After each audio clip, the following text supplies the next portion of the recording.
BTech ఇది ఒక life ప్రతి యువతకి. బీటెక్ చదివేటప్పుడు రైట్ నౌ మొదలైంది మా కథ అనేసి అనుకుంటాం, కానీ ముగిశాక హిస్టరీలో మిగిలిపోతారు చూడండి గొప్ప వాళ్ళు. ఆ పేజీల్లో మనం కూడా మిగిలిపోతాం. గొప్ప వాళ్ళ పేజీలు అంటే గొప్ప వాళ్ళ పేజీల్లో కాదు, మనకంటూ సపరేట్ పేజీల్లో.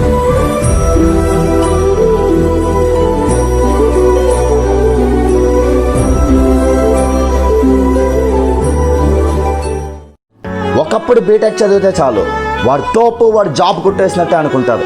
మరి ఇప్పుడు బీటెక్ చేస్తే అలా అనుకుంటున్నారా? జాబ్ కొడుతున్నారా?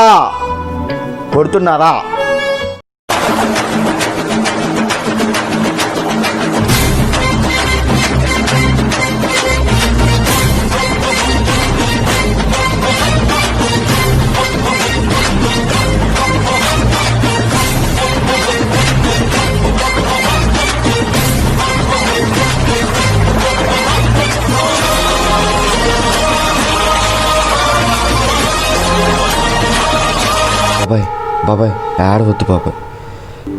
ఎంతో కష్టపడి చదివిన నీలాంటి వాళ్ళు ఎవరికి జాబులు రావట్లేదు కదా ఈ రోజుల్లో. బీటెక్ చదివినా కూడా అలా అని చచ్చిపోతారా బాబాయ్? ఫ్రెండ్ మాటిని బాబాయ్, ఏదన్నా కష్టం వస్తే ఉండేది మాలాంటి ఫ్రెండ్సే కదా బాబాయ్ నీకు. నా ఫ్రెండ్ చనిపోతూ నా దగ్గర ఒక ప్రమాణం తీసుకున్నాడు. నిలబడి ఆలోచిస్తే ఫలితం రాదు, నిరంతరం శ్రమిస్తేనే నీకు దక్కాల్సిన విజయం నిన్నే వరిస్తుంది అని. ఆ మాటపైనే నేనున్నా. మన గుండెల్లోనే ఉన్నవాడు కను పాపలకెందుకు ఎదురైనాడు, మన నవ్వుల్లో నమ్మకమే వాడు, మరి చెంపలకెందుకు చెమ్మయ్యాడు, మన ఫ్రెండల్లే ఇంకెవడుంటాడు, జనమందరిలో తానొక్కడే కాడు,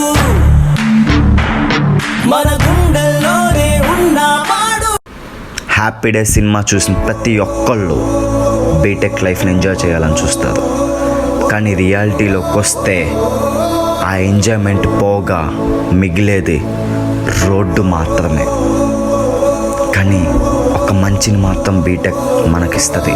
అది ఏంటంటే విలువైన ఫ్రెండ్షిప్.